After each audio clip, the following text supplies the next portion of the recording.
On the 6th of April 1941, the German army, supported by Hungarian and Bulgarian forces, attacked Yugoslavia and Greece.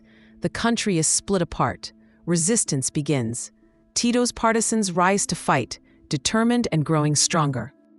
In Slovenia, occupation is brutal by Germans, Italians, and Hungarians.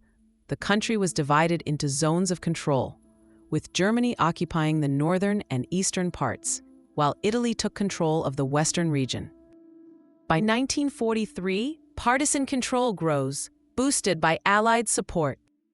Slovenia sees fierce battles: the Battle of Dražgoše, January 42, the Battle of Turjak, September 43, the Battle of Poljana, May 1945, the last battle of World War II in Europe. May 1945, German forces retreat. Thousands flee to Austria.